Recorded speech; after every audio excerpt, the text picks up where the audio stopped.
What's going on, you guys? Today I'm going to show you how to spoof a web link, which isn't exactly the same thing as spoofing a website, but it's similar in that both spoofing a website and spoofing a web link are oftentimes used in phishing attempts to steal people's credentials, right? So, amateur phishers so oftentimes have a web link to the web link will look familiar. It'll look like a familiar website, but it'll always be some sort of misspelling. Like if it's Google, it might be,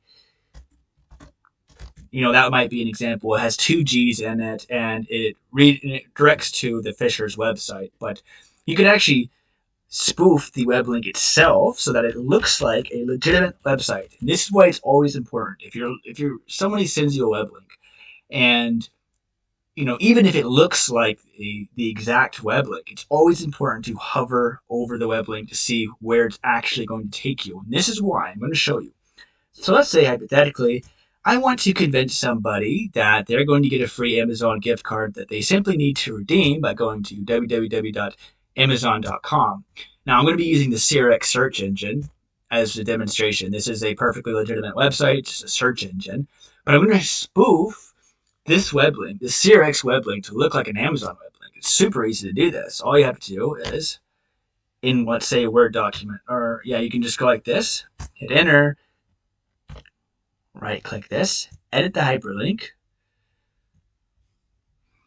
Amazon.com, copy this,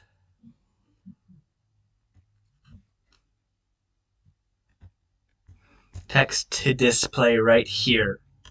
All you have to do is paste it, www.amazon.com, hit OK, and boom, you can copy and paste this into an email that you're going to send to somebody.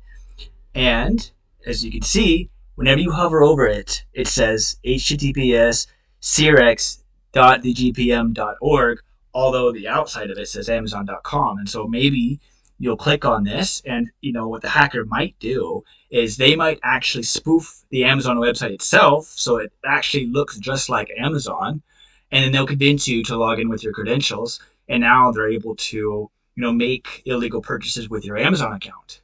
So the reason why I'm showing you this is not to show you how to fish. I'm showing this so that you can be aware of the sorts of phishing tactics that people use and how to avoid them.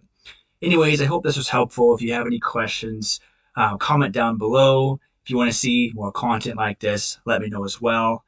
And take care.